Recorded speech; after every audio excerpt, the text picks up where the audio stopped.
ஓம் சாந்தி. எல்லோரும் சந்தோஷமாக இருக்கீங்களா? சமீபமாக ஒரு கிறிஸ்தவ சகோதரி ஒரு விஷயம் சொன்னாங்க. என்ன சொன்னாங்க அப்படின்னா, நீங்கள் வீடியோவில் சொல்கிறது, குறிப்பாக இயேசு கிறிஸ்துவை வச்சு சொல்கிறது, இது எல்லாமே ரொம்ப நல்லா இருக்குது. ஆனால் இதை புரிஞ்சிக்கக்கூடிய சக்தி மக்கள்கிட்ட இல்லை அப்படிங்கிறது என்னால் உணர முடியுது. ஏன்னா நானே இதை பற்றி மற்றவர்கள்கிட்ட சொல்லும் பொழுது ரொம்ப கடுமையாக, குறிப்பாக கிறிஸ்தவர்களும் முஸ்லீம்களும் எதிர்க்கிறத பார்க்குறேன். என்னுடைய கேள்வி என்ன அப்படின்னா, நாம் கடவுளை பற்றி, அதாவது பிதாவை பற்றி சொல்கிறோம் இல்லையா? கிறிஸ்தவ மதத்தில் பரமபிதான்னு இருக்குது. இயேசு பரமபிதாவை தவிர யாரும் பரிசுத்தர் இல்லைன்னு அவரே சொல்கிறார். அந்த பரமபிதாவை பற்றி சொன்னால் அவ்வளவு கடினமாக அவங்க எதிர்க்கிறதுக்கான காரணம் என்ன? ஏன்னா அப்பாவை பற்றி குழந்தைகிட்ட சொன்னால் ஆசையாக தானே கேட்கணும். ஏன் இவங்க இப்படி இருக்கிறாங்க?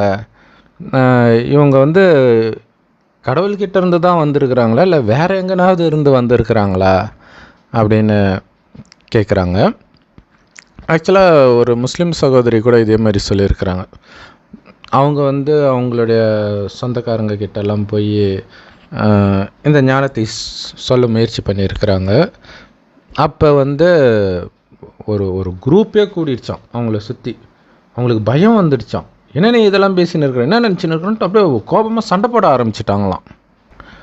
அதே தான் ஆரம்பத்தில் அந்த கிறிஸ்தவ சகோதரி சொன்னதும், ஏன் இப்படி எதிர்க்கிறாங்க? கடவுளை ஏற்க மறுக்கிறதுக்கு காரணம் என்ன அப்படின்னு கேட்குறாங்க. அதுக்கு சிம்பிளான ஆன்சர் இந்த சகோதரியே சொல்லியிருக்கிறாங்க. அது என்ன அப்படின்னா, நீங்கள் சொல்கிறதெல்லாம் ஏற்கனவே எனக்குள்ளே இருந்தது தான், அதை நான் திரும்ப உங்கள் மூலமாக கேட்கும்போது எனக்கு சந்தோஷமாக இருக்குது அப்படின்னு சொன்னாங்க இல்லையா? அதுதான் ஆன்சர். என்ன இங்கே நடக்குது அப்படின்னா, பைபிளில் இறுதி காலத்தில் உங்களை கல்லறையிலிருந்து எழுப்புவேன் அப்படின்ட்டு இருக்கும் இல்லையா? இதில் இந்த விஷயங்கள், இதோடைய உண்மையான அர்த்தம் நம்ம நிறைய வீடியோவில் சொல்லியிருக்கிறோம். குறிப்பாக அத்திவரதர் 40 வருடத்திற்கு ஒரு முறை அந்த குளத்துக்கு கீழே இருந்து எடுக்கிறதும் இந்த இறுதி காலத்தில் எழுப்பதும் ஒரே விஷயம்தான். ஆத்மா பலகீனமான நிலை அடையும் பொழுது அதை கடவுள் எழுப்புறதுக்காக இறுதியில் வரார். கடவுள் வருவது தான் அவங்க இயேசு வருவார், கல்கி பகவான் வருவார்னு சொல்லிட்டாங்க. ஆனால் அவங்க 2 பேர் கடவுள் கிடையாது. ஏன்னா தாயின் கர்ப்பத்தில் பிறக்கிற யாரும் கடவுள் கிடையாது. ஏன்னா பிறப்புன்னு ஒன்று இருந்தால் இறப்பு கம்பல்சரி உண்டு. நீங்கள் வேணால் நம்பிக்கலாம் அவங்க இறக்கலை, உயிர் தேர்ந்தாங்க, ஜோதியோட ஜோதியாக கலந்துலாங்கன்ட்டு. ஆனால் அப்படிலாம் கிடையாது. அதாவது மேஜிக் நடந்திருக்கும் இல்லை? இறந்த பிறகு காட்சி தெரியறது இயேசு கிறிஸ்து மட்டும் இல்லை, இப்போவுமே நிறைய பேர் சொல்லுவாங்க, இறந்தவர்களை நான் பார்க்கிறேன். அதை குறிப்பாக அந்த குடும்பத்தை சார்ந்தவர்கள். அது நடக்கும். அதுக்காக அப்படி காட்சி தெரிகிறவங்க, அதாவது கரெக்டாக சொல்லணும்னா பேய் அலையிறவங்க, அவங்க எல்லாரும் கடவுள்னு அர்த்தம் கிடையாது. இயேசு கிறிஸ்து பேயா அலைந்தார் அப்படின்னு அர்த்தம், அதாவது அப்படி தான் அலைஞ்சிருக்கணும் அப்படின்னு அவசியம் கிடையாது. கடவுளுடைய சில மேஜிக்கும் இருக்குது. மக்கள்கிட்ட நம்பிக்கை வர வைக்கணுன்றதுக்காக சில விஷயங்கள் பண்ணுவார். ஏன்னா கிறிஸ்து பரிசுத்தமான ஆத்மா, அதில் எந்த டவுட்டும் கிடையாது. ஆனால் கடவுள் கிடையாது. இந்து மதத்தில் 33 கோடி தேவதைகளை வழிபடுறோம் இல்லையா, தெய்வங்களை. அவங்க அத்தனை பேரும் பரிசுத்தமானவர்கள். பரிசுத்தமானவர்கள்னால தான் அவங்கள வழிபடுறோம். பரிசுத்தமானவர்கள் அப்படின்னா என்ன அர்த்தம் அப்படின்னா, காமம்னா என்னன்னே தெரியாதவர்கள். இப்போ இயேசு அந்தளவுக்கு பரிசுத்தமானவர் கிடையாது. காமம்னா என்னன்னே தெரியாதவங்க அப்படின்னு கிறிஸ்துவையும் சொல்ல முடியாது. ஆனால் காமத்தில் ஈடுபடாதவர்னு சொல்லலாம். ஆனால் தேவதைகளுக்கு காமம்னா உண்மையிலே என்னன்னே தெரியாது. அதனால தான் அவங்கள வழிபடுறாங்க. அவங்க காமத்தினால் பிறக்கவும் கிடையாது. அது ரொம்ப முக்கியம். இப்போ இயேசு காமம் இல்லாமல் பிறந்தது ஒரு முக்கியமான காரணமாக சொல்கிறாங்க. அவங்க கடவுள் அப்படின்னு சொல்கிறதுக்கு ஒரு முக்கியமான காரணமாக அதை சொல்கிறாங்க. அடுத்தது இறந்த பிறகு மீண்டும் உயிர்த்தெழுந்தார். இந்த 2 விஷயத்தை தான் மையப்படுத்தி சொல்கிறாங்க. அவர் மனிதன் கிடையாது, கடவுள் அப்படின்ட்டு. ஆனால் பிறந்தாலே அது கடவுள் கிடையாது. பிறக்கிற ஒருத்தரை பார்க்க முடியும், கடவுளை யாரும் எந்த காலத்திலும் பார்த்தது கிடையாது. அதனால் கடவுள்னு ஒருத்தர் கிடையவே கிடையாது அப்படின்னு கூட சிலர் நினைக்கலாம். அது அப்படி கிடையாது. ஏன் அவரை பார்க்க முடியாது அப்படின்னா, நம்மளை மாதிரி தாயின் கர்ப்பத்தில் குழந்தையாக அவர் ஒருபொழுதும் பிறப்பதில்லை. ஆனால் பிறக்கிறது தான் இல்லையே தவிர இந்த பூமிக்கே வர்றது இல்லையா அப்படின்னா வரார். வந்து ஒரு மிகப்பெரிய காரியத்தை செய்கிறார். அதனால தான் கோயில் கட்டி கும்பிட்றோம். யோசிச்சுப்பாங்க, மகாத்மா காந்திக்கு குறைஞ்சபட்சம் வருஷத்துக்கு ஒரு நாளாவது போய் அரசியல் கட்சி தலைவர்களாவது போய் மாலை போடுறாங்கல்ல அவருடைய பிறந்த நாள் அப்போ. அப்போ வருஷத்துக்கு ஒரு நாள் மாலை போட்டாலே அவர் வந்து தெரியும் காந்தி என்ன பண்ணியிருக்கிறார் அப்படின்னு இல்லையா. சுதந்திர போராட்டத்திற்காக ஒரு முக்கிய கருவியாக அவர் இருந்திருக்கிறார். ஸோ அதுக்கே நம்ம மகிமை பாடுறோம். சாரி, அதுக்கேன்னு சொல்லக்கூடாது. ஏன்னா இப்போ இருக்கிறதுல வந்து அது ஒரு மகத்தான காரியமாக நம்ம பார்க்குறோம். ஸோ அப்போ மகத்தான காரியத்தை அவர் செஞ்சதுக்கே ஒரு நாள் தான் அவருக்கு வந்து மகிமை பாடுறாங்க. அதுவும் அரசியல் கட்சிக்காரங்க தான் பண்ணுறாங்க. அதுவும் உள்ளன்போடெல்லாம் சத்தியமாக பண்ணுறது கிடையாது. அது ஒரு கடமையாக தான் பண்ணுறாங்க இல்லையா. ஆனால் கோயிலில் தினம் தினம் உள்ளன்போடு அரசியல் கட்சிக்காரங்க இல்லை, லட்சக்கணக்கான மக்கள், கோடிக்கணக்கான மக்கள் உலகெங்கிலும் உள்ள கோயில்களில் திரள்றாங்க, மரியாதை செய்கிறாங்க, பூஜை பண்ணுறாங்க, அபிஷேகம் பண்ணுறாங்க, மாலை அலங்காரம் பண்ணுறாங்க. இவ்வளவும் பண்ணுறாங்கன்னா காந்தியோடு ஒப்பிட்டு பாருங்க. காந்தி அவ்வளோ மகத்தான காரியம் செய்தார்னு நம்பப்படுறவருக்கே வருஷத்துக்கு ஒரு நாள் தான். ஆனால் இவங்களுக்கு தினம் தினம் இப்படி அபிஷேகம் உள்ளன்போடு நடக்குது அப்படின்னா இவங்க எவ்வளோ பெரிய மகத்தான காரியத்தை செய்திருப்பார்கள் அப்படின்னு யோசிச்சு பாருங்கள். ஸோ கிறிஸ்தவ மதத்தில் பார்த்திங்கன்னா இயேசுவை வழிபடுவாங்க, அதை விட்டால் மாதாவை வழிபடுவாங்க. அவ்வளோதான், 2 பேருக்கு தான் மகிமை. மற்றவர்களை புனிதர்னு பட்டம் கொடுத்துருப்பாங்களே தவிர அவங்களுக்கு வந்து இந்த மாதிரி அபிஷேகம் பண்ணுறது இந்த மாதிரி, அதுவும் இந்து மதத்தோடு ஒப்பிடும்பொழுது இயேசுக்கே கூட ஒன்றும் அப்படியெல்லாம் அலங்காரம் பண்ணி அப்படி அந்த அளவுக்குலாம் பண்ணுறது கிடையாது. ஸோ எந்த அளவுக்கு ஒருத்தருக்கு மகிமை இருக்குதோ அந்த அளவுக்கு மகத்தான காரியத்தை அவங்க பண்ணியிருக்கிறாங்கன்னு தான் அர்த்தம். மகிமை பண்ணுறவங்களுக்கு அவங்க என்ன மகத்துவமான காரியம் பண்ணாங்க அப்படின்னு தெரியாமல் இருக்கலாம். ஆனால் மகிமைக்குரிய காரியத்தை செய்திருந்தால் மட்டுமே அவர்களுக்கு மகிமை உண்டாகும் என்பது தான் உலகத்தின் நீதி, இறைவனின் நீதி. ஸோ அப்போ 33 கோடி தேவதைகள் இந்து மதத்தில் இருக்கிறவங்க வந்து மற்ற எல்லாரையும் விட அப்படி என்ன மகத்தான காரியங்கள் செய்தார்கள் என்பதை தெரிஞ்சுக்கிறதுக்கு முன்னாடி ஒரு முக்கியமான உண்மையை தெரிஞ்சுக்கணும். இந்த 33 கோடி தேவதைகளும் கடவுள் கிடையாது. இந்த 33 கோடி தேவதையில் ஒருத்தர் கூட கடவுள் கிடையாது. ஆனால் இவங்க கடவுள், கிறிஸ்தவர்கள் எப்படி இயேசு கடவுள் நம்புகிறாங்களோ அதே மாதிரி இவங்களும் நம்புகிறாங்க, அவ்வளோதான். ஆனால் கடவுள் கிடையாது. ஏன்னா இந்த 33 கோடி தேவதைகளும் தாயின் கர்ப்பத்தில் பிறந்தவர்கள், வாழ்ந்தவர்கள், இறந்தவர்கள், அடுத்தது மீண்டும் மறுஜென்மத்தில் வந்தார்கள். எங்கே போனாங்கன்னு ஒரு கேள்வி வரும்ல, எங்கேயும் போகல. மறுஜென்மம் எடுத்து எடுத்து எடுத்து எடுத்து எடுத்து நம்ம தான் அப்படி இருந்தோம், தேவதையாக இருந்தோம் அப்படின்னு மறந்து இருக்கிற நீங்களும் நானும் தான் அந்த தேவதைகள் அப்படின்னு கடவுள் சொல்கிறார். அதை சொல்கிறதுக்கு தான் கடவுள் இறுதியில் வரார். என்ன சொல்கிறேன்னா, 5000 வருடத்திற்கு முன்பு இந்த பூமியை நான் சொர்க்கமாக படைத்து அங்கே உங்களை தேவதைகளாக படைத்து அனுப்பினேன் அப்படின்னு சொல்கிறார். ஸோ தேவதைகள் அப்படின்னா என்ன அர்த்தம்னா தெய்வீக குணங்கள் நிரம்பிய மனிதர்கள் அப்படின்னு அர்த்தம். ஸோ தெய்வீக குணங்கள் நிரம்பி இருந்ததுனால அவங்க சொர்க்கத்தில் வருவதற்கு தகுதி பெற்றிருந்தார்கள்.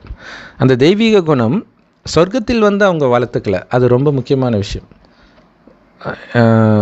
சொர்க்கத்தில் வருவதற்கு முந்தைய ஜென்மத்தில் அவர்கள் தங்களை தகுதிப்படுத்திக்கிட்டார்கள். தகுதிப்படுத்திக்கிட்டதால் அவங்க சொர்க்கத்துக்கு வந்தாங்க.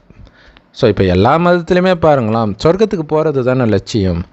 அப்போ சொர்க்கத்திலே இருக்கிறாங்க இல்லையா, இந்த விஷயத்தை பண்ணால் நீங்கள் சொர்க்கத்துக்கு போகலாம் அப்படின்னு அவங்க இப்போ பண்ணுறாங்க. ஆனால் இப்போ சொர்க்கம் கிடையாது இந்த பூமி, அதில் யாருக்கும் டவுட் இருக்காது இல்லையா. ஸோ அப்படின்னா என்ன அர்த்தம், சொர்க்கத்தில் வருவதற்கான முயற்சியை பண்ண மாட்டாங்க, சொர்க்கத்திற்கு முன்னாடியே பண்ணுவாங்க. ஸோ அப்போ அதை தெரிஞ்சுக்கணும். அது எப்போ நடக்குது அப்படின்னா கடவுள் சொல்கிறார், இது 5000 வருட காலச்சக்கரம். முதல் 2500 வருடம் இந்த பூமி சொர்க்கமாகவும் அடுத்த 2500 வருடம் இதே பூமி நரகமாகவும் மாறுது. ஸோ சொர்க்கத்துக்கும் நரகத்துக்கும் அந்த வார்த்தையை நம்ம சொன்னால் கூட இப்போ பகல்லேருந்து இரவு வந்து அப்படி ஒரு செகண்டில் டக்குன்னு ஆகிறது கிடையாது. கிராஜுவலாக தான் அப்படியே கொஞ்சம் கொஞ்சமாக இருட்டிட்டு போகும். அதேமாரி விடியறதும் அப்படி தான், கிராஜுவலாக தான் கொஞ்சம் கொஞ்சம் கொஞ்சமாக விடியும். அப்படியே திடீர்னு மதியம் 12 மணி மாதிரி இருக்காது, காலையில் 5 மணிலாம் ஸ்லைட்டாக விடிஞ்சு அப்படி வரும் இல்லையா. இதே மாதிரி தான் இந்த சொர்க்கம் நரகம் கூட. பக்கா சொர்க்கம் அப்படிங்கிறது வந்து ஆரம்பத்தில் இருக்கும். அது கொஞ்சம் கொஞ்சம் கொஞ்சமாக அந்த சொர்க்கத்துடைய என்ன சொல்கிறது, அந்த முழு தன்மை, அந்த புதுமை இல்லை, சொர்க்கன்றது புத்தம் புதிய உலகம், அது கொஞ்சம் கொஞ்சமாக பழசாகுது.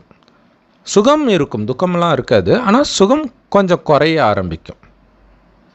கொஞ்சம் கொஞ்சம் கொஞ்சமாக குறைஞ்சி 2500 வருடம் கழித்து துக்கம் வர ஆரம்பிக்கும். அப்போ துக்கம் வர ஆரம்பிக்கும் போது அதை நரகம் அப்படின்னு சொல்கிறோம். இன்னும் கரெக்டாக சொல்லணும், துக்கம் கூட வராது, துக்கம் வருவதற்கு தேவையான விஷயத்தை மனிதர்கள் செய்ய ஆரம்பிப்பாங்க, அதாவது பாவம் செய்ய ஆரம்பிப்பாங்க. ஸோ அப்போ அது நரகம். அப்படின்னா என்ன அர்த்தம், சொர்க்கத்தில் எந்த பாவமும் பண்ண மாட்டாங்க. அதனால தான் இயேசு கிறிஸ்து குழந்தைகளை மாதிரி பரிசுத்தமாக ஆகாமல் உங்களால் சொர்க்கத்துக்கு வர முடியாது அப்படின்னு சொல்லியிருப்பார். இப்போ குரான், பைபிள், ராமாயணம், மகாபாரதம், ஸ்ரீமத் பகவத்கீதை, இது எல்லாத்துலேயுமே வந்து உண்மையும் இருக்குது, ஆனால் எல்லாமே உண்மை கிடையாது. குறிப்பாக எதுவுமே அப்படியே நிஜத்தில் நடந்த வரலாறு கிடையாது. அப்படி இருந்திருந்தால் அது வரலாற்று புஸ்தகமாக ஆகியிருக்கும், வேதமாக மாறி இருக்காது. வேதம் அப்படிங்கிறது வந்து எதிர்காலத்தில் நடக்க இருக்கும் ஒரு விஷயத்தை தீர்க்க தரிசனமாய் கதை வடிவில் சொல்லப்பட்ட புஸ்தகம்தான். ஸோ அதனால் அது எல்லாமே உண்மை கிடையாது, அப்படியே நடந்தது கிடையாது. அதில் சொல்லப்பட்ட எல்லாமே உண்மையும் கிடையாது, அதை புரிஞ்சுக்கணும். உதாரணத்துக்கு பைபிள், குரான்லலாம் பார்த்திங்கன்னா கண்ணுக்கு கண், பல்லுக்கு பல், இந்த மாதிரி விஷயம்லாம் கடவுள் சொல்ல மாட்டார்ன்றது குழந்தைக்கு கூட தெரியும். அப்போ கிறிஸ்தவர்கள் முஸ்லீம்களுக்கு தெரியாதா அப்படின்னா, இப்போ அதை மேற்கோள் காட்டி தீவிரவாத இயக்கம் இருக்குது. ஆனால் எல்லா கிறிஸ்தவர்களும் முஸ்லீம்களும் அப்படி அதை நம்புறது கிடையாது. அதனால தான் அவங்க தீவிரவாத பக்கம் எல்லாரும் போகிறது கிடையாது. ஒரு சிலர் போகிறாங்க, அது வேறு விஷயம். அப்போ அவங்களுக்கு தெரியுது அதில் ஏதோ நமக்கு புரியாத ஏதோ ஒன்று இருக்குது அப்படின்றது மட்டும் அவங்களுக்கு தெரியுது. அதே நேரத்தில் சில விஷயங்கள், சில உண்மைகள் வந்து அதில் இருக்குது. உண்மையில் கடவுள் யார் அப்படின்னு சொல்லாட்டினா கூட சொர்க்கத்தை பற்றி ஒரு சில குறிப்புகள் இருக்குது. அதாவது சொர்க்கம் இப்படி இருக்கும் அப்படி இருக்கும்லாம் சொல்லலை, இருந்தாலும் சொர்க்கம் எப்போ இருந்துச்சு, அந்த சொர்க்கத்தில் யார் வாழ்ந்தார்கள் அப்படிங்கிறது இருக்குது. இப்போ பைபிள், குரானை வச்சு சொல்கிறோம் பாருங்கள். பைபிளில் வந்து கடவுள் சொர்க்கத்தை படைக்கிறார். ஸோ ஆதாம் ஏவாளை அங்கே சொர்க்கத்தில் வந்து படைக்கிற மாதிரி அதில் காட்டிட்டாங்க. ஆனால் உண்மையில் வந்து அது வேற ஒரு அர்த்தம். சரி, இப்போதைக்கு அதை அப்படியே வச்சுக்கலாம், ஓகேங்களா. ஸோ ஆதாம் ஏவாளுக்காக சொர்க்கத்தை படைக்கிறார். சொர்க்கத்தில் உள்ள எல்லாத்தையும் நீங்கள் அனுபவிக்கலாம், ஒரு குறிப்பிட்ட கனியை தவிரன்றார். அந்த கனி இவங்க 2 பேரும் சாப்பிட்ட உடனே சொர்க்கத்தை விட்டு துரத்திடுறாங்க. ஸோ கண்ணை மூடிட்டு சொல்லலாம், இது உண்மையாக நடந்திருக்க வாய்ப்பு இருக்காது. ஏன்னா ஒரு கனியை சாப்பிட்டதுக்காக கடவுள் டென்ஷனாகி துரத்திடவும் மாட்டார், 2 பேருக்காக சொர்க்கத்தை உருவாக்கி இருக்கவும் மாட்டார். ஸோ அப்போ அந்த ஆதாம் ஏவாள் அப்படிங்கிறது வந்து சொர்க்கத்தில் வாழ்ந்த அந்த 33 கோடி தேவதைகளுடைய ரெப்ரசன்டேட்டிவாக அங்கே ஒரு ஜோடியை மட்டும் காட்டியிருக்கிறாங்க. சொர்க்கம் வந்து ஜோடி இல்லற மார்க்கம் தான். ஸோ இப்போ இந்த ஆதாம் ஏவாள் கிட்ட கடவுள் என்னெல்லாம் சொன்னார் சொர்க்கத்துக்கு போகிறதுக்கு அப்படிங்கிறத சொல்லலை இல்லையா. ஏன்னா சொர்க்கத்திலேயே வந்து படைச்ச மாதிரி காட்டிட்டாங்க. இப்போ சப்போஸ் சொர்க்கத்துக்கு வெளியில் அவங்கள படைக்கிறதா இருந்தால் சொல்லியிருப்பார். ஆனால் அதில் தவறுதலாக என்ன பண்ணிட்டாங்க, சொர்க்கத்திலே வந்து படைச்சிட்டார், இந்த கனியை மட்டும் சாப்பிடாதுன்னு சொல்லிட்டு போயிட்டார், முடிஞ்சு போச்சு. அப்போ அந்த கனி உண்மையில் எதை குறிக்குது அப்படிங்கிறது தான் சொர்க்கத்துக்கு போகிறதுக்கு மனிதர்களுக்கு கடவுள் கொடுத்த ஞானம். அந்த ஞானம் பைபிள், குரானில் இருக்குதா அப்படின்னா இல்லை. ஆக்சுவலாக எந்த வேதத்திலையுமே டைரெக்டாக இல்லை, கொஞ்சம் கொஞ்சம் இருக்குது. குறிப்பாக ஸ்ரீமத் பகவத்கீதையில் மற்றதுக்கு ஒப்பிடும்போது அதிகமாக இருக்குது. ஆனால் அதிலும் 100% எல்லாமே உண்மை கிடையாது. குறிப்பாக அதை சொன்னதே ஸ்ரீகிருஷ்ணர்னு போட்டாங்க. அதுதான் மிகப்பெரிய தப்புன்றார் கடவுள். ஸ்ரீகிருஷ்ணர் சொர்க்கத்தில் வாழ்ந்த முதல் இளவரசன், அல்லது இந்த பூமியில் வாழ்ந்ததிலே மிக உயர்ந்த பதவி அடைந்தவர். இந்த ஸ்ரீகிருஷ்ணர் தான் ராஜ பதவி அடையும் போது நாராயணன் அப்படின்னு அவருடைய பேர் மாற்றப்படுது. அதாவது அந்த ராஜ பதவியுடைய பேர் அது. 1ஆம் பல்லவன் 2ஆம் பல்லவன் சொல்கிறோம் இல்லையா, அது மாதிரி 1ஆம் நாராயணன் 2ஆம் நாராயணன் 8 வம்சம் 8 நாராயணன் இருப்பாங்க. அவங்க கல்யாணம் பண்ணுற வெவ்வேறு பெண்களை தான் அஷ்டலக்ஷ்மிகள் 8 லக்ஷ்மிகள் அப்படின்னு சொல்லப்படுது. ஸோ இது இல்லாமல் அடுத்து ஒரு யுகம், இது சத்யுகம் அப்படின்னு சொல்லுவோம். 1250 வருடம். அடுத்த 1250 வருடம் திரேத்தா யுகம். ஸோ இந்த 2 யுகமும் சேர்ந்தது தான் சொர்க்கம். ஒவ்வொரு யுகமும் 1250 வருடம் தான். ஸோ அடுத்தது சொர்க்கம் முடிந்தவுடன் வர்றது துவாபர யுகம், அடுத்தது கலியுகம். இதுவும் 2500 வருடம். இது ரெண்டும் சேர்ந்தது நரகம். இப்போ உண்மையில் என்ன நடக்குது அப்படின்னா, சொர்க்கத்தில் காமம், கோபம், பற்று, பேராசை, அகங்காரம் அப்படின்னா என்னன்னே யாருக்குமே தெரியாது. பரிசுத்தமான குழந்தைகள் மாதிரி இருப்பாங்க. அப்படின்னா குழந்தைங்க மாதிரி ட்ரெஸ் இல்லாமல் நிர்வாணமாக இருப்பாங்க அப்படின்னு அர்த்தம் கிடையாது. ஆனால் பைபிளில் அதையும் தப்பாக தான் சொல்லிட்டேன். அதுதான் நான் சொன்னேன்ல, டைரெக்டாக இல்லை அதில். அதோடைய அர்த்தம் என்னென்னா, குழந்தை மாதிரி கள்ளங்கப்படமற்றவர்களாக இருப்பாங்கன்னு அர்த்தம். ஆனால் அங்கே நிர்வாணமாக இருக்கிறாங்க அப்படி காட்டிட்டாங்க. ஸோ அதுதான் நிர்வாணமாக யார் இருப்பா? குழந்தை தான் இருப்பாங்க. ஸோ அந்த மாதிரி அவங்க குணத்தில் இருந்தார்கள் அப்படின்னு சொல்கிறதுக்கு பதிலாக நிர்வாணமாக இருந்தாங்க அப்படின்னு காட்டிட்டாங்க. ஸோ அப்போ குழந்தை மாதிரி கோபம் இதெல்லாம் இல்லைன்னா பரவாயில்ல, காமமே இல்லைன்னா இனவிருத்தியாக இருக்காது அப்படின்னு ஒரு டவுட் வரும். கடவுள் சொல்கிறார், சொர்க்கத்தில் காமம் இருக்காது. அப்போ எப்படி குழந்தை பிறக்கும் அப்படின்னா, கணவனும் மனைவியும் நமக்கு ஒரு வாரிசு வேணும்னு நினைக்கும்போது மனைவி கர்ப்பம் அடைவாள். இதை தான் யோக பலம் அப்படின்னு சொல்லுவோம். அந்த தூய்மையான ஆத்மாக்களுடைய எண்ணங்களுக்கு அந்த சக்தி இருக்கும். ஸோ பைபிளில் முக்கியமான விஷயம் உண்மை என்ன அப்படின்னா, புத்தம் புதிய சொர்க்கத்தை, அதாவது புதுசாக ஒரு பூமியை படைத்தார், வானத்தை படைத்தார் அப்படின்னு சொல்லப்பட்டதுக்கு காரணம் ஆக்சுவலாக அப்படி கிடையாது. எப்போவுமே இந்த பூமி இருக்கும். ஆனால் அதில் அப்படி சொல்லப்பட்டதுடைய காரணம் என்னென்னா, புத்தம் புது சொர்க்கத்தை கடவுள் மனிதர்களுக்கு படைத்து கொடுத்தார். அதுதான் செய்தி. புத்தம் புது சொர்க்கத்தை இது கடவுள் நிஜமாகவே பண்ணது. பைபிளில் இருக்கிற உண்மை இது. நம்ம எல்லா வீடியோலையுமே சொல்லுவோம், எல்லா மதத்தின் வேதங்களும் சாத்தான் எழுதுனது தான். சாத்தான்னா மனிதன், வேறு ஒன்றும் இல்லை. 2 வழி தான். ஒன்று கடவுள் வழி, கடவுள் ஒருத்தர் தான், அவர் கொடுக்குற வழியும் ஒன்று தான். அது கடைசியில் மட்டும்தான் கடவுள் கொடுக்குறார். மதத்தை உருவாக்குவதற்கல்ல, சொர்க்கத்தை உருவாக்குவதற்கு. அதைத்தான் நாம் சொல்லிகிட்டு இருக்கிறோம். அதன் ஆதாரத்தில் தான் நம்ம எல்லா வீடியோவும் போடுறோம். ஸோ இதுவரை நீங்கள் கேட்ட அத்தனை மதங்களும் வேதங்களும் மனித வழிகளே, சாத்தானின் வழிகளே.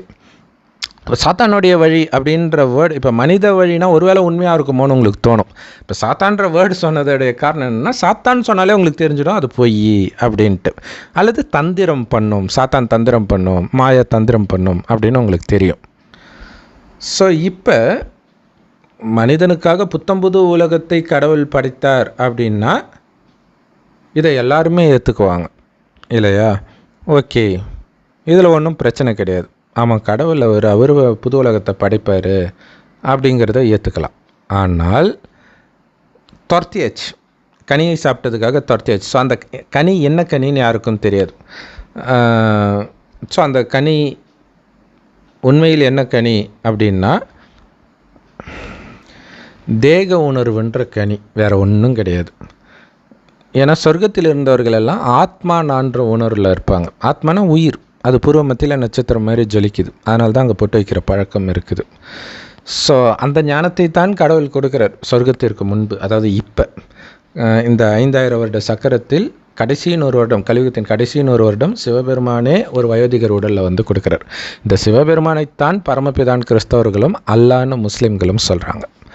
ஸோ அவரே கொடுப்பார். அவர் யாரையும் அனுப்ப தேவையில்லை. அவர் இறை தூதராக இயேசுவை போ, நபியை போன்லாம் அனுப்ப தேவையில்லை. அதெல்லாம் மனித வழி. ஸோ மனித வழியில் கொஞ்சம் நல்ல விஷயம் இருக்கிற மாதிரி இருந்தாலும் ஃபாலோ பண்ணிகிட்டே போனீங்கன்னா படுபாதாளத்தில் போய் விழுவீங்க. ஏன்னா அதில் சாத்தானுடைய வழி அதிகமாக இருக்கும். ஸோ கடவுள் இப்போ சொல்கிறது உங்களை ஆத்மானு உணருங்கள். ஏன்னா சொர்க்கத்தில் எல்லோரும் ஆத்மான்ற உணர்வில் தான் இருந்தீங்க. ஏன்னா இது காலச்சக்கரம். 5000 வருஷத்துக்கு ஒரு தடவை நடந்ததே திரும்ப திரும்ப நடக்கும். ஈஸியாக புரிஞ்சுக்கணுன்னா 5000 வருஷம் முன்னாடி இதே நாள் இதே வீடியோ நீங்கள் பார்த்துருந்தா தான் இப்போவும் பார்ப்பீங்க. அப்போ ஏற்றிருந்தால் தான் இப்போவும் ஏற்றுக்குவீங்க. ஸோ இந்த அளவுக்கு துல்லியமாக நடக்குது. ஸோ அப்போ ஆரம்பத்தில் சொர்க்கம் இருந்திருக்கும், இப்போ மீண்டும் சொர்க்கம் வரப்போகுது. ஒவ்வொரு 5000 வருஷத்துக்கு ஒரு தடவையும் சொர்க்கம் மீண்டும் வரும். ஒவ்வொரு 5000 வருடத்தின் இறுதியிலும், அதாவது கலியுகத்தின் இறுதியிலும் சிவபெருமான் இதை சொல்கிறார், சொர்க்கம் வரப்போகுது. அதற்கு உங்களை நீங்கள் தயார்படுத்திக்கணும். அதுக்கு என்ன பண்ணணும் அப்படின்னா, உடல்ன்ற உணர்வில் வந்ததுனால தான் சொர்க்கத்தில் ஆத்ம உணர்வில் இருந்த நீங்கள் நரகத்தில் என்ன ஆகிடுதுன்னா ஆத்மான்றதை மறந்து உடல்ன்ற உணர்வுக்கு வரீங்க. அப்போ தான் உங்களுக்குள்ளே காமம், கோபம், பற்று, பேராசை, அகங்காரம்லாம் வருது. ஆத்மான்ற உணர்வில் சொர்க்கத்தில் இருக்கும்பொழுது ஆத்மாவின் உண்மையான குணமாக அன்பு, அமைதி, ஆனந்தம், தூய்மை மட்டுமே உங்களுடைய குணங்களாக இருந்தது. ஸோ அதுதான் குழந்தை மாதிரி பரிசுத்தமானவர்கள் சொர்க்கத்துக்கு வர முடியும்னு இயேசு சொல்கிறார். ஆக்சுவலாக குழந்தைகளை விட பரிசுத்தமானவர்கள், அதாவது இப்போ இருக்கக்கூடிய குழந்தைகளை விட பரிசுத்தமானவர்கள். ஏன்னா இப்போ இருக்கக்கூடிய குழந்தைங்களுக்கு கோபம் வருது, காமம் கூட வருது. அப்போ நரகத்தில் நான் ஆத்மான்றதை மறந்து உடல்னு நினைக்கிறாங்க. அது வரைக்கும் ஆத்மாவாகிய நான் கண் வழியாக பார்க்குறேன், வாய் வழியாக பேசுகிறேன். பிறரையும் அந்த ஆத்மா கண் வழியாக பார்க்குது, வாய் வழியாக பேசுதுன்னா அவங்களுடைய கவனம் கண்ணுக்கு தெரியாத அந்த ஆத்மாவில் தான் இருக்குது. கண்ணுக்கு தெரியாது, பட் அவங்களுக்கு தெரியும் அந்த உயிர். இப்போவும் நமக்கு தெரியும், இறக்கும்போது தெரியும் உயிர் போயிடுச்சு. இது உயிரோடு இருக்கும்போதே அந்த உயிர் தான் எல்லாத்தையும் பண்ணுதுன்ற ஞாபகம் மட்டும் இல்லாமல் போச்சு. ஸோ அந்த உயிரைத்தான் ஆத்மா அப்படின்னு சொல்கிறோம்.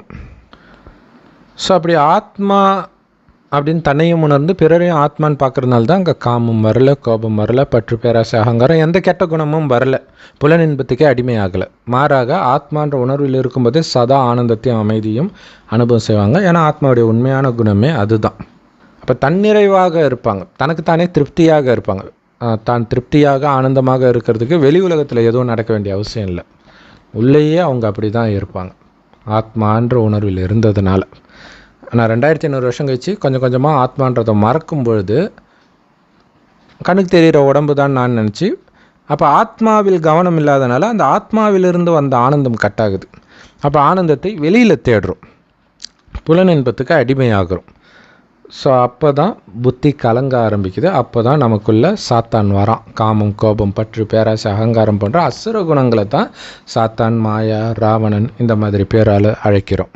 ஸோ அது எப்போ ஆகுதுன்னா ஆத்மா பலகீனமாகுது. பலகீனம்னா என்ன அர்த்தம் அப்படின்னா, ஆத்மா அப்படின்ற உணர்வு இருக்குது இல்லையா, அது எவ்வளோ கான்சன்ட்ரேஷன் பவர் வேணும். இப்போ வேணால் நீங்கள் ஒரு நாள் ஃபுல்லாக நான் ஆத்மான்ற உணர்வுலே இருக்க ட்ரை பண்ணி பாருங்களாம், 5 நிமிஷம் கூட இருக்க முடியாது. ஏன்னா அந்தளவுக்கு ஆத்மா பலகீனம் ஆகிடுச்சு. ஸோ அந்த பலகீனம் ஆகிறதுனால தான் ஆத்மா கவனச்சிதறல் வெளி உலகத்தில் மயங்க ஆரம்பிக்குது நரகத்தில்.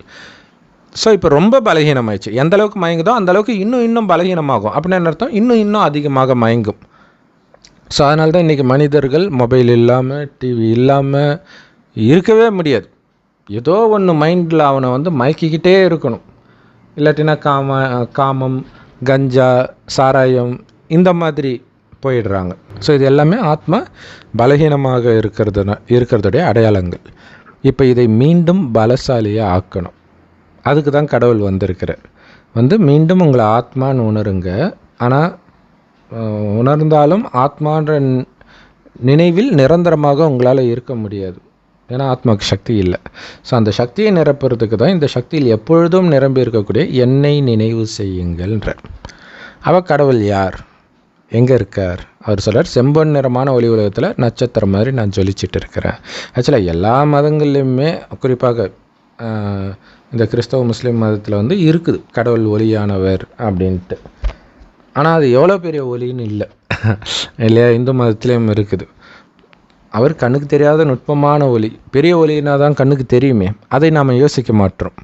கீதையில் பார்த்திங்கன்னா கிருஷ்ணர் விஸ்வரூப தரிசனம் கொடுக்கும்போது அர்ஜுனா, ஐயோ 1000 சூரியன் பிரகாசம் தெரியுது, போதும் கிருஷ்ணா போதும், சாதாரண இயல்பு நிலைக்கு வான்ட்டு அவர் கத்துவார்.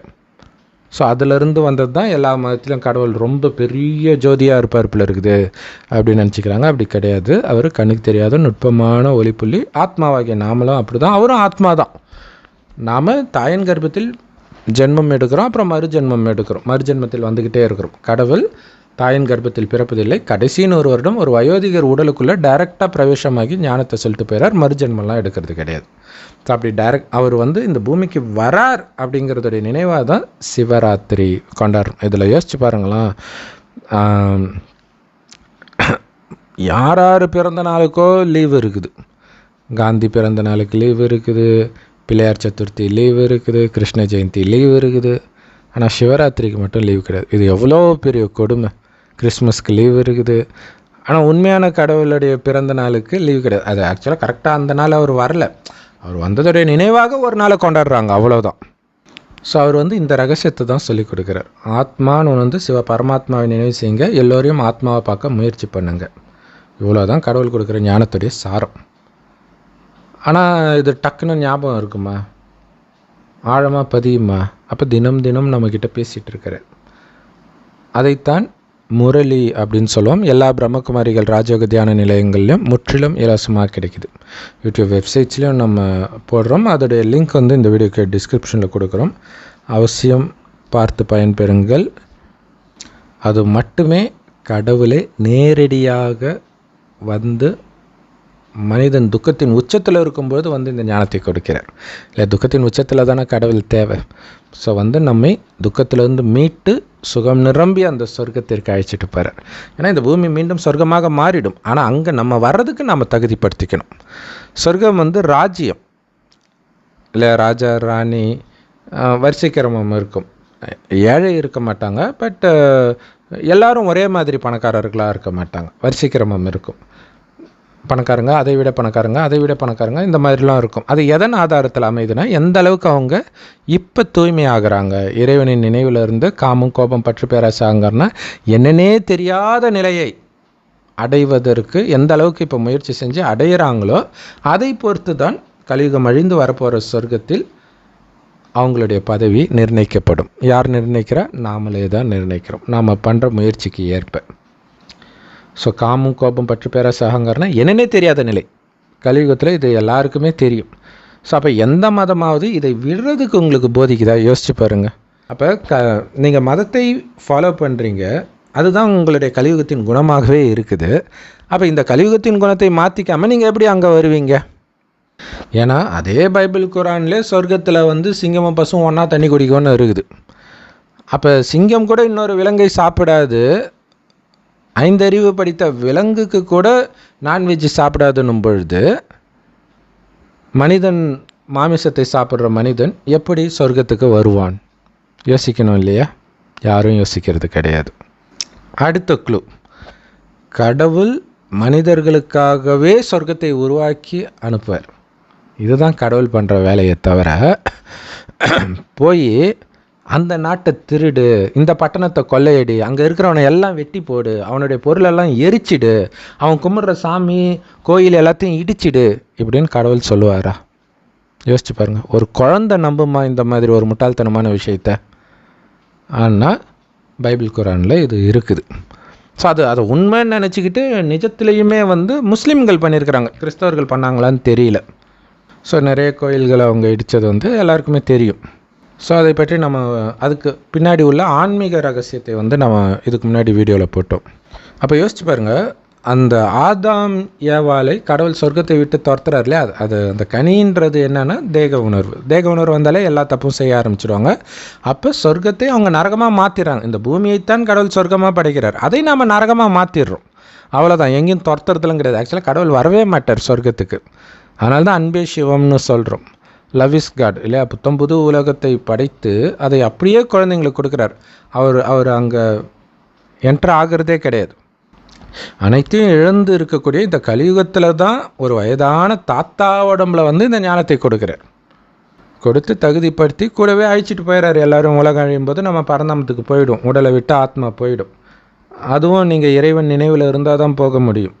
அது நீங்கள் எந்த மதத்தை சார்ந்தவராக இருந்தாலும் சரி, ஒரு செகண்டாவது கடவுள் என்னுடைய அப்பா, நான் ஆத்மா, என்னுடைய வீடு அந்த பரந்தாமம், அதை தான் பரலோகம்னு கிறிஸ்தவர்கள் சொல்கிறாங்க.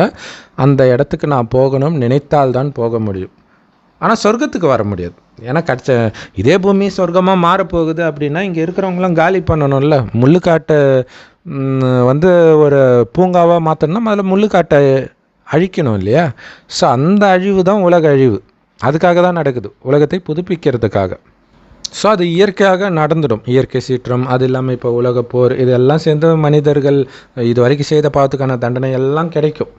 உலக போர்லையும் நடக்கும், வீட்டுக்கு வீடு நடக்கிற சண்டை துரோகம், இதுலேயும் நிறைய துக்கத்தை அனுபவிப்போம். இயற்கை சீற்றத்தில் சாப்பாட்டுக்கு வழி இல்லாமல் இப்போ வெள்ளம் வந்தப்போ என்ன பாடுபட்டோம், அதெல்லாம் ஒன்றுமே கிடையாது இனி வரப்போகக்கூடிய உபத்திரவத்துக்கு ஒப்பிடும்பொழுது. ஸோ இந்த துக்கத்தை எல்லாம் அனுபவித்து, தண்டனையெல்லாம் அனுபவித்து, அடி உதையெல்லாம் வாங்கி உடம்பை விட்டுட்டு ஆத்மா மேலே போயிடும். அது வீடு, ஆத்மாவுடைய வீடு, அங்கே போய் செட்டில் ஆகிடும். ஆனால் இந்த பூமி சொர்க்கமான பிறகு யார் வருவாங்க அப்படின்னா, எல்லா ஆத்மாவும் மேலே போயிட்டு இப்போ இறைவனுடைய ஞானத்தை கேட்டு யார் தன்னுடைய குணத்தை மாற்றிக்கிறாங்களோ, இந்த 5 விகாரத்தை முற்றிலும் விட்டு பரிசுத்த நிலையை அடையிறாங்களோ, சிவபெருமானின் நினைவில் செவ்வானத்தில் நட்சத்திரம் மாதிரி சிவத்தந்தை ஜொலிக்கிறார், அதே மாதிரியே நானும் ஒரு நட்சத்திரம் மாதிரி தான் இருக்கிற ஆத்மா அப்படின்னு புரிஞ்சு அவரை எந்த அளவுக்கு நினைவு செய்கிறீங்களோ அந்த அளவுக்கு பரிசுத்தமாகறீங்க. எந்த அளவுக்கு பரிசுத்தமாகறீங்களோ அந்த அளவுக்கு சொர்க்கத்தின் ஆரம்பத்திலே ஜென்மம் எடுக்க ஆரம்பிச்சிடுவீங்க. ஒன்ஸ் பிறந்துட்டால் மறுபிறவி எல்லாரும் வந்து தான் ஆகணும். முதல்ல வந்தது ஸ்ரீகிருஷ்ணர், அவரே கடைசி வரைக்கும் வர்றாருன்னா நடுவில் வந்தவங்க யாரும் திரும்பியெல்லாம் போயிருக்க முடியாது. ஸோ அடுத்தது என்ன ஆகுது அப்படின்னா, 2500 வருஷம் சொர்க்கமாக இருக்குது இல்லையா? அங்கே எந்த இயற்கை சீற்றமும் இருக்காது, மனிதர்களுக்குள்ளே எந்த கெட்ட குணமும் இருக்காது, விலங்குகள் மூலமாகவும் மனிதர்களுக்கு எந்த துக்கமும் வராது. சிங்கம் புலி எல்லாம் வந்து மனிதர்கள்கிட்ட ஏதோ ஒரு நாய்க்குட்டி விளையாடுற மாதிரி விளையாண்டுட்டு இருக்கும். இப்போ கூட அது யூடியூப்லாம் ஒரு சில இடங்களில் பார்க்குறோம் இல்லையா? அதோடைய தொடர்ச்சி தான். நமக்கு சிங்கம் புலியை பார்த்தா ஒரு விதமான சந்தோஷம் வருது. ஆனால் அது கடிச்சிடுன்ற பயத்தில் விலகி இருக்கிறோமே தவிர நம்மை அறியாமல் அந்த சந்தோஷம் வருது பாருங்கள். ஆனால் 2500 வருடம் கழித்து நாம் உடல் உணர்வுக்கு வரும்பொழுது முதல்ல இந்த காமம் அதுதான் வரும். அதுதான் மிகப்பெரிய எதிரி. ஸோ அதில் புத்தி மயங்கும்போது தான் கோபம், பற்று, பேராசை, அகங்காரம் எல்லாம் வந்து நிறைய பாவம் செய்ய ஆரம்பிக்கிறோம். ஆனால் கடவுள் வந்து இந்த பூமியை சொர்க்கமாக எதுக்கு படைச்சார்? நீங்கள் பரிசுத்தமாக இருந்ததுக்கு பரிசு. ஆனால் பரிசுத்தத்தை இழந்த பிறகு அதை அடையும் தகுதியை நீங்கள் இழக்கிறீர்கள். அப்போ தான் வந்து பயங்கரமான நிலநடுக்கம்லாம் வரும். ஸோ அப்போ தான் அந்த தங்க செங்கற்களால் கட்டப்பட்ட மாட மாளிகையில் இருப்போம் சொர்க்கத்தில்னா எவ்வளோ பணக்காரர்களாக இருப்போம்னு யோசிச்சு பாருங்கள். 150 வருடம் ஆயுள், ஒரு சின்ன தலைவலி கூட வராது. இப்போ இருக்க அந்த வயோதிக தோற்றத்தில் இருக்கிற எதுவுமே இருக்காது. ஒரு சின்ன பையன் இருக்கிற மாதிரி தான் இருப்பாங்க 150 வயதில் கூட. ஸோ அப்படி இருந்த நாம் அந்த செல்வத்தை எல்லாம் அந்த நிலநடுக்கத்தில் இழக்கிறோம். காரணம், நாம் நம்ம மனதுக்குள் அந்த காமம்ன்ற சலனம் வர்றதுனால. ஸோ இது இல்லாமல் அப்பயும் செல்வம் இருக்கும், ஃபுல்லாக காலி ஆகிடாது இல்லையா? ஸோ அப்போ தான் அந்த கடவுளை பற்றிய ஞாபகம் வருது. மனிதனுக்கு வந்து துக்கம் வந்தால் தான் கடவுளை பற்றிய நினைப்பே இருக்கும். சொர்க்கத்தில் தேவதைகள் நாம் இப்போ வழிபட்டுட்டு இருக்கிறோம், ஆனால் அங்கே தேவதைகளுக்கு வந்து கடவுளை பற்றிய ஞாபகமே இருக்காது. ஏன்னா அவ்வளோ ஆனந்தம். அப்போ நரகத்தில் கடவுளுடைய ஞாபகம், அதாவது துக்கம் வரும்போது கடவுளுடைய ஞாபகம் வரும்போது கட்டப்பட்ட முதல் கோயில், உலகத்திலே கட்டப்பட்ட முதல் கோயில் தான் குஜராத்தில் இருக்கிற சோமநாதர் ஆலயம். அது பல முறை வந்து அதை கொள்ளையடிக்கிறதுக்கு தான் முகமது கஜினி படையெடுத்தான். 17 முறை சொல்கிறாங்க இல்லையா? நம்ம பெருமையாக சொல்கிறோம், நம்ம நாட்டை கொள்ளையடிச்சதே பெருமையாக பேசிகிட்டு இருக்கிறோம். ஸோ அங்கே இருக்கக்கூடிய நகையை கொள்ளையடிக்கிறதுக்காக வந்தான். ஸோ அப்போ எவ்வளவு நகை இருந்தால் 17 முறை ஒட்டகங்களில் நிறச்சி எடுத்துகிட்டு போவானோ. ஸோ அடுத்தது பல முறை அது வந்து இடிக்கப்பட்டு மீண்டும் மீண்டும் அந்த கோயில் கட்டப்பட்டும் இருக்குது. ஸோ இப்போ இந்த பூகம்பம்லாம் வரும்பொழுது அப்போ சொர்க்கம் இருக்குது. சொர்க்கம்ன்றது இந்தியாவில் டெல்லி சார்ந்த பகுதி தான் சொர்க்கம், அவ்வளோதான் இருக்குமே. மற்றதெல்லாம் கடல் மட்டத்துக்கு கீழே இருக்கும். அதுக்கப்புறம் கொஞ்சமாக கடல் மட்டத்திலேருந்து பூமி வெளிப்பட ஆரம்பிக்குது. அதே நேரத்தில் இங்கே பூகம்பமும் வருது. அப்போ மக்கள் சிதறடிக்கப்படுறாங்க. ஸோ அப்படி கொஞ்சமாக வெளியில் போய் அங்கே வெவ்வேறு மதங்கள் தோன்ற ஆரம்பிக்குது. ஸோ அந்த மதங்கள் தான் பார்த்திங்கன்னா யூத மதம், கிறிஸ்தவ மதம், முஸ்லீம் மதம், இந்த மாதிரிங்கெல்லாம் தோன்ற ஆரம்பிக்குது. ஸோ அதில் வந்து இப்போ பாருங்கள், இவங்க ராஜ்யத்தை இழந்து ஓடியவர்கள் இல்லையா? ஏன்னா சொர்க்கத்தில் அதாவது தேவதைகள் இழந்து ஓடுறாங்க. ஓடிய பிறகு அவங்களுக்கு குழந்தையெல்லாம் பிறக்கும்ல, அவங்க தேவதை கிடையாது, அதை புரிஞ்சுக்கணும் இல்லையா? சொர்க்கத்தில் தேவதைகள் மட்டும் இருக்கிறாங்க. அடுத்த தர்மம் வரணும்னா அதுக்கு முன்னாடி இருந்த தர்மத்துக்கு தானே அவங்க பிறந்தாகணும். இப்போ உதாரணத்துக்கு இங்கே கிறிஸ்தவ மதம் வர்றதுக்கு முன்னாடி என்ன இருந்துச்சு? இந்து மதம் மட்டும்தான் இருந்துச்சு. அப்போ இந்துக்கு பிறந்தவங்க தான் கிறிஸ்தவர்களாக மாறி இருப்பாங்க இல்லையா? அதேமாதிரி தேவதைகளுக்கு பிறந்தவர்கள் தான் அங்கே கிறிஸ்தவர்களாக மற்ற மதத்தினராகலாம் அடுத்தடுத்த ஜென்ரேஷனில் மாற ஆரம்பிப்பாங்க. ஸோ அப்போ அவங்களுக்குள்ள ராஜ்யத்தை உருவாக்குனா கூட உங்களுக்கு தெரியும் அதெல்லாம் பாலைவன பகுதி, அங்கே என்ன இருக்கும்? ஒன்றுமே இருக்காது. ஸோ அப்போ அங்கே செல்வம் வேணும்னா செல்வம் இருக்கிற இடத்துல போய் கொள்ளையடிச்சிட்டு தான் வரணும். அப்போ மீண்டும் பாரதத்துக்கு வந்து தான் கொள்ளையடிப்பாங்க. ஏன்னா எல்லாத்துக்கும் அப்பா கடவுள் தான், அவர் படைத்தது தான் சொர்க்கம் இல்லையா? ஸோ ஆனால் திருட தான் வராங்க. யோசிச்சு பாருங்கள், பைபிளில் இதுதான் சொல்லிக் கொடுக்கப்பட்டிருக்கும். பைபிள் குரானில் பார்த்தீங்கன்னா போய் அந்த பாலாரும் தேனாரும் ஓடக்கூடிய இடத்தை நான் உனக்கு கொடுக்கிறேன் அப்படின்னு கடவுள் வாக்கு கொடுப்பார் மோசஸ் கிட்ட. எகிப்தில் இருக்கிற அடிமைகள் எல்லாம் நான் இட்டுட்டோன். அதுக்கு பின்னாடி ஆழமான ஆன்மீக ரகசியம் இருக்குது. ஸோ அதை மற்ற வீடியோக்களில் நம்ம சொல்கிறோம். ஸோ இங்கே சொல்லக்கூடிய விஷயம் என்ன அப்படின்னா, அவர் பாலாறு தேனாறு ஓடக்கூடிய இடத்தை உனக்கு கொடுக்குறேன்ட்டு ஏற்கனவே கானானியர் போன்ற நிறைய பேர் இருப்பாங்க. அவங்கள அந்த இடத்துல அடித்து துரத்தி அங்கே இருக்கிற பட்டணத்தை எல்லாம் கொளுத்தி அங்கே இருக்கக்கூடிய கன்னி பெண்கள்லாம் இவங்க கல்யாணம் பண்ணுறதுக்கு எடுத்துக்குவாங்க. ஆண்களை எல்லாம் ஆண் குழந்தைய கூட கொலை பண்ண கடவுள் சொல்கிறாராம். யோசிச்சு பாருங்கள், இது கடவுள் சொல்லிப்பார சாத்தான் சொல்லியிருப்பாரா? நீங்களே புரிஞ்சுக்கலாம். ஸோ உன்னுடைய மூதாதையர் கும்பிட்ட சாமி அந்த கோயில் எல்லாத்தையும் இடித்து தள்ளு இப்படின்னு கடவுள் சொல்லுவாரா? யோசிச்சு பாருங்கள். ஸோ இதுக்கு பின்னாடி ஆழமான ஆன்மீக ரகசியம் இருக்குது. அதை வந்து நம்ம இனி வரும் வீடியோக்களில் சொல்கிறோம். இது டைரெக்டாக அதோடைய மீனிங் சொல்கிறோம். ஸோ டைரெக்டாகவே அதுதான் நடக்குது இல்லையா? அங்கேருந்து மற்ற இடங்களில் வந்து தான் அவங்க பிடிச்சி செல்வத்தை, இப்போ பிரிட்டிஷ் வந்துச்சுன்னா அவங்களுக்கு எங்கேருந்து கிடச்சிது செல்வம்? வளமிக்க நாடுகளில் வந்து கொள்ளையிட்டு தான் அவங்க அவ்வளோ பெரிய ராஜ்யத்தை உருவாக்குனாங்க, உலகம் ஃபுல்லாக ஆட்சி செஞ்சாங்க. ஆனால் அது கடவுள் கொடுப்பாரா அந்த வழியை? யோசிச்சு பாருங்கள். அப்படி ஒருவேளை அதுதான் கடவுள் கொடுத்த வழியாக இருந்தால் ஆதாமியவாளுக்காக சொர்க்கத்தை கடவுள் படைத்தார்ன்றது பொய்யாயிடும் இல்லை? தேவதைகளுக்காக சொர்க்கத்தை புத்தம் புதிய உலகத்தை உருவாக்குறதான் கடவுளுடைய வேலையை தவிர, ஏற்கனவே சுகமாக இருக்கிற ஒருத்தனை அடித்து துரத்திட்டு அந்த இடத்துல போய் குடியேறுன்னு சொல்கிறது கடவுளுடைய வேலை இல்லை, சாத்தானுடைய வேலை. சரி, யோசிச்சு பாருங்கள். இப்போ இவங்க போய் அந்த இடத்த பிடிக்கிறதுக்கு முன்னாடி அதுதான் பாலாரும் தேனாரும் ஓடக்கூடிய இடம் இல்லையா? பைபிளில் சொன்ன மாதிரி. அப்போ பாலாரும் தேனாரும் ஓடக்கூடிய இடத்துல ஏற்கனவே இருந்தாங்க. அப்போ ஏற்கனவே இருந்தவங்க தானே சொர்க்கத்தில் இருந்தவங்க. ஏன்னா அது சொர்க்கத்துக்கு ஈக்குவலாக அது சொல்கிறாங்க. ஆனால் இவங்க போய் கொள்ளையிடுறாங்க. கொள்ளையிடுறதுக்கு முன்னாடி அங்கே வசித்தவங்களுக்கு தானே உண்மையிலே கடவுள் கொடுத்துருப்பார். ஸோ அதுதானே பிரச்சனை. பாலஸ்தீன் இஸ்ரேல் பிரச்சனை, எல்லா பிரச்சனையுமே அது தானே. நாங்கள் தான் முதல்ல இருந்தோம், இவங்க வந்து எங்களை ஆக்கிரமித்தாங்க, துரத்துனாங்க, இப்படி தானே சொல்லிகிட்டு இருக்கிறாங்க. ஸோ ஆக்கிரமிக்கிறது கடவுளுடைய வழினா இன்றைக்கி உலகம் ஃபுல்லாக நடக்கிற யுத்தத்திற்கு காரணமே கடவுளாகிடுவார். ஸோ சாத்தானுடைய வழியை கடவுளுடைய வழி நம்பினதுனால வந்த பிரச்சனை இது. ஆக்சுவலாக பார்த்திங்கன்னா சொர்க்கத்தில் எந்த மதமும் கிடையாது. ஏன்னா இருக்கிறதே ஒரே தர்மம், ஒரே மொழி, ஒரே வழி. அதுதான் ஆதிசனாதன தேவி தேவதா தர்மம்னு சொல்கிறோம். பிறகு 2500 வருடம் கழித்து இவங்க காமத்திலாம் ஈடுபட்ட பிறகு தங்களை பரிசுத்தமான தேவதைகள்னு சொல்லிக்க முடியாத காரணத்தினால ஹிந்துன்னு சொல்ல ஆரம்பித்தாங்க. ஏன்னா அப்போ இந்தியாவுடைய பேர் ஹிந்துஸ்தான். இப்போ ஹிந்துனா இந்துஸ்தானில் வசிப்பவர்கள்னு அர்த்தமே தவிர அது மதம் கிடையாது. தமிழர்கள் அப்படிங்கிறது மதம் கிடையாது. தமிழ்நாட்டில் வசிப்பவர்கள். கேரளைட்ஸ்ன்றது மதம் கிடையாது, கேரளாவில் வசிப்பவர்கள். ஸோ அதுக்காக மதமே கிடையாது இந்தியாவில்னு அர்த்தம் கிடையாது இல்லையா? ஆதி சனாதன தேவி தேவதா தர்மம் தான் ஹிந்து அப்படின்னு பேரை மாற்றிட்டாங்க. தேவதா தர்மத்தை கடவுள் படைக்கிறார், இந்து தர்மத்தை சாத்தான் படைக்கிறான்.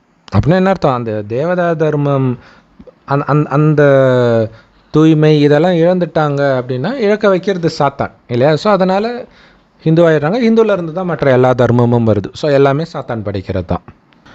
ஸோ இப்போ சிம்பாலிக்காக சில விஷயங்கள் நடக்கும். சொர்க்கத்திற்கு இவங்க வருவாங்களா மாட்டாங்களா அப்படிங்கிறத தெரிவிக்கிற மாதிரி பக்தியில் முக்கியமான விஷயம், உங்களுடைய மூதாதையர்கள் வழிபட்ட தெய்வங்களை வழிபடாதீர்கள், அந்த தெய்வங்களுக்கு படைக்கும் உணவை சாப்பிடாதீர்கள். கிறிஸ்தவர்களும் முஸ்லீம்களும் ரொம்ப சின்சியராக ஃபாலோ பண்ணுறாங்க இப்போ வரைக்கும். ஸோ இந்துக்கள் சாமிக்கு படைத்த உணவை வந்து அவங்க சாப்பிட மாட்டாங்க. அதாவது சுத்தமான உணவு அவங்களுக்கு பிடிக்காது. ஏன் சாப்பிட மாட்டாங்க அப்படிங்கிறத பார்க்கணும். இப்போ அந்த உணவை வந்து சாமிக்கு படைக்கிறாங்க. சாமிக்கு ஃபஸ்ட்டு பூஜையெல்லாம் பண்ணுவாங்க இல்லையா? ஸோ அது பக்தி. அப்போ பக்தி பண்ணது, அதுக்கு பேர் வந்து பிரசாதம் இல்லையா? கோயிலில் வந்து சாமிக்கு படைத்த உணவை பிறகு பிரசாதமாக கொடுப்பாங்க. அதோடைய அர்த்தம் என்னென்னா, கடவுள் கொடுக்குறார், நீ வந்து பக்தி பண்ண இல்லையா கடவுளுக்கு, அதுக்கு உனக்கு பலன் கொடுக்குறார், அந்த பலன் தான் பிரசாதம் அப்படின்னு சொல்லப்படுறது.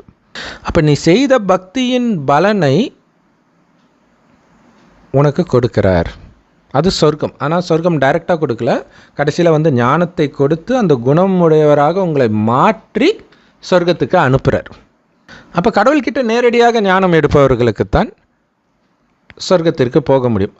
ஞானம் எடுத்தாலே பத்தாது, தன்னுடைய குணத்தை சொர்க்கத்தில் வாழ்வதற்கு தகுதிப்படுத்திக்கணும். ஸோ எந்த அளவுக்கு தன்னை தகுதிப்படுத்திக்கிறாங்களோ அந்த அளவுக்கு உயர்ந்த பதவி கிடைக்கும். ஆனால் கிறிஸ்தவர்களோ முஸ்லீம்களோ அதை சாப்பிட மாட்டாங்க.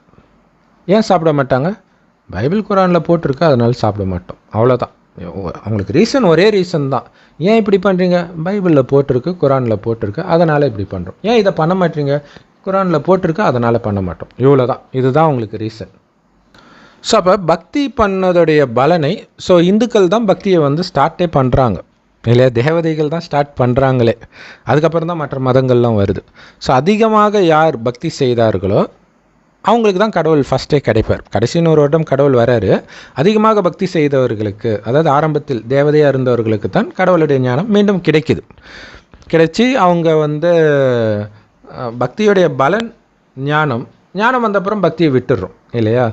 ஸோ அப்போ இறைவனை நினைவு மட்டும் செஞ்சுட்டு இருப்போம். அப்பான்னு அன்பாக நினைப்போம், அவர் கொடுக்குற அந்த முரளியை படிப்போம், படித்ததையே சிந்தனை பண்ணுவோம், அவர் கூடவே பேசிகிட்டு இருப்போம், அவரோடவே வாழ்ந்துட்டு இருப்போம், சொர்க்கத்தின் குணத்தை தாரணை பண்ணிகிட்டு இருப்போம். ஸோ இது ஒரு தனி உலகம் இல்லையா? எல்லாரையும் மாதிரி தான் இருப்போம், எந்த வித்தியாசமும் தெரியாது. ஆனால் குணத்தில் மிகப்பெரிய வித்தியாசம் தெரியும். அதாவது சாதாரண மனித உடலில் தேவதையே வந்த மாதிரி அவங்களுடைய குணம் மாறணும். ஸோ அந்த மாற்றுறதுக்கான ஞானத்தை தான் கடவுள் இப்போ கொடுத்துட்டு இருக்கிறார். ஸோ அப்போ பக்தி செய்தவர்களுக்கு பலனாக கடவுள் வந்து ஞானத்தை கொடுக்கிறார். அந்த ஞானம்தான் அங்கே பிரசாதமாக கொடுக்கப்படுது. நான் வாங்கவே மாட்டேன் அப்படின்னு அடம் பிடிக்கிறாங்களே கிறிஸ்தவர்கள் முஸ்லீம்கள், அந்த கோயில் பிரசாதத்தை சாப்பிட்லன்னா பிரச்சனை கிடையாது. ஆனால் இங்கே உண்மையிலே கடவுள் கொடுக்குற பிரசாதத்தையும் அவங்க நிராகரிக்கிறாங்க பார்த்தீங்களா, அதுதான் பிரச்சனை. அதனால தான் அவங்க என்றென்றைக்கும் சொர்க்கத்திற்கு வராதவர்களாகவே ஆகிடுறாங்க. ஏன்னா நடந்ததே தான் நடக்கும். அப்போ கிறிஸ்தவர்கள் முஸ்லீம்கள் யாருமே வரமாட்டாங்களா? அப்படி கிடையாது. சொர்க்கத்தில் வாழ்ந்த தேவதைகள் எல்லா மதத்துலேயும் இப்போ மாறி போயிருப்பாங்க. இந்த ஞானத்தை யார் ஏற்றுக்கிறாங்களோ, இப்போ நம்ம சொன்னவங்களே ஆரம்பத்தில் வந்து கிறிஸ்தவ சகோதரிகள் முஸ்லீம் சகோதரிகள் சொன்னதை வச்சு தான் வீடியோவே போடுறோம். ஸோ அப்போ அந்த மதத்தில் பிறந்திருப்பாங்க, இந்த ஞானம் கிடைச்ச உடனே டக்குன்னு இதுதான் உண்மைன்னு அவங்க புரிஞ்சுக்குவாங்க. எல்லாராலையும் இதை புரிஞ்சிக்க முடியாது. சிஸ்டர் கேட்ட கேள்விக்கான பதில் அதுதான். சொன்னாங்க இல்லையா, நீங்கள் சொல்கிறது வந்து ஏற்கனவே எனக்குள்ளே இருந்தது. எப்படி ஏற்கனவே இருந்தது அப்படின்னா, நம்ம சொர்க்கத்தில் வாழ்ந்துருக்கிறோம். அப்போ நமக்கு ஆழமாக ஆத்மாவில் அது பதிவாகிருக்கும். ஆத்மாவில் தான் மனம் புத்தி இருக்குது, அதில் பதிவாகிருக்கும். ஸோ அது ஏற்கனவே பதிவானதோடு அது மேட்ச் ஆகும் பொழுது நமக்கு பிடிக்கும், அது வரைக்கும் நமக்கு பிடிக்காது. இப்போ கிறிஸ்தவர்கள் வந்து அதாவது பியூர் கிறிஸ்டியன்ஸ், அதாவது சொர்க்கத்துக்கே எப்போவுமே வராதவர்கள் இருக்கிறாங்க இல்லையா, அவங்க ஒவ்வொரு கல்பத்திலும், இந்த 5000 வருடம் தான் ஒரு கல்பன்றோம், ஒவ்வொரு கல்பத்திலும் கிறிஸ்து பிறந்த பிறகே அவங்க வருவாங்க, கிறிஸ்தவ மதத்தில் வராங்க. அப்போ பைபிளை மட்டுமே படிக்கிறாங்க, அதிலே அவங்க திருப்தி ஆகிடுவாங்க. அதேமாதிரி முஸ்லீம்ஸ் எடுத்துக்கிறீங்கன்னா, நபிக்கு பிறகு தான் அவங்க இந்த பூமியிலே வருவாங்க. அது வரைக்கும் மேலே தான் இருப்பாங்க, சொர்க்கத்துக்கும் வரமாட்டாங்க. நரகமாகியும் ஆரம்பத்தில் சொர்க்கம் மாதிரி தான் இருக்கும், அப்போவுமே வரமாட்டாங்க. ஸோ 1400 வருடத்திற்கு முன்பு இப்பத்திலிருந்து. ஸோ அப்போ வந்து வராங்க. ஸோ அவங்க குரானை மட்டுமே படிப்பாங்க. ஸோ அதிலே அவங்க திருப்தி அடைஞ்சிடுவாங்க. ஸோ இதேமாதிரி எல்லா மதத்துக்குமே பொருந்தும். சீக்கிய தர்மமாக இருக்கட்டும், புத்த தர்மமாக இருக்கட்டும், அவங்களாம் அந்த தர்மம் வந்த பிறகே அவங்க இந்த பூமிக்கு வருவாங்க. ஸோ அதில் அவங்க திருப்தி அடைஞ்சிடுவாங்க. இதில் என்ன ஆகுனா, முஸ்லீம் வந்து எப்போவுமே முஸ்லீம் தர்மத்திலே பிறக்கணும்னு அவசியம் கிடையாது இல்லையா? கொடுக்கல் வாங்கல் கணக்கு இருக்குல்ல. ஏன்னா ஆக்சுவலாக பிறக்கிறதே வந்து முதல்ல முஸ்லீம் வந்து முஸ்லீமுக்கு பிறக்க மாட்டாங்க. அதுக்கு முன்னாடி இருந்த தர்மத்தை, உதாரணத்துக்கு கிறிஸ்தவ தர்மத்தில் பிறப்பாங்க, அதுக்கப்புறம் முஸ்லீம் தர்மம் பிடிச்சி போவாங்க. அப்போ அங்கேயே வந்து கணக்கு வந்துடுது இல்லை. ஸோ அப்போ மீண்டும் அவங்க கிறிஸ்தவ தர்மத்தில் பிறப்பாங்க, கொடுக்கல் வாங்கல். இது இல்லாமல் இப்போ வந்து எல்லாரும் ஒன்றுன்ட்டு எல்லா நாட்டிலையும் எல்லா மதமும் இருக்கிறதுனால அவங்க கொடுக்கல் வாங்கல் கணக்கில் இருக்கிறனால எல்லா தர்மத்துலேயும் மாறி மாறி மாறி மாறி பிறப்பாங்க. ஆனால் அவங்க தர்மத்துடைய ஞானம் கிடைச்சோடனே அவங்களுக்கு பிடிச்சிடும். அது வரைக்கும் நாஸ்திகனாக இருப்பாங்க, எதுவாவது இருப்பாங்க. அவங்க மதத்துடைய ஞானம் பிடிச்ச உடனே ஏற்கனவே உள்ளே இருக்குது இல்லையா, அது மேட்ச் ஆகிறதுனால அவங்களுக்கு பிடிச்சிடும். ஆனால் சொர்க்கத்தின் தேவதைகள் இருக்கிறாங்க பாருங்கள், அவங்களுக்கு எல்லாமே தெரியும். ஏன்னா அவங்க ஆரம்பத்தில் தேவதையாக இருந்தது தெரியும், அதுக்கு முன்னாடி இறைவனுடைய ஞானம் கேட்டது எல்லாமே ஆழமாக இருக்கும். ஆனால் மறந்துருப்பாங்க, அவ்வளோதான். அடுத்தது கிறிஸ்தவ தர்மம் வர்றதை பார்க்குறாங்க. ஸோ விழுந்து விழுந்து மத பிரச்சாரம் பண்ணுறாங்கன்னா நம்ம அதையுமே படிச்சிருப்போம், அதுவுமே கொஞ்சம் பிடிச்சி இழுக்கும். அதேமாரி முஸ்லீம் தர்மம் வருதுன்னா அதுவும் பிடிச்சி இழுக்கும். ஏன்னா எல்லாத்தையும் நம்ம பார்க்குறோம். அதனால தான் இது பேர் ஆதி சனாதன தேவி தேவதா தர்மம். அதோடைய அர்த்தம் என்ன? ஆதினா ஆரம்பத்தில் தோன்றிய, சனாதனன்னா என்றென்றைக்கும் இருக்கக்கூடிய அழிவற்றன்னு அர்த்தம், தேவதைகளுடைய தர்மம்.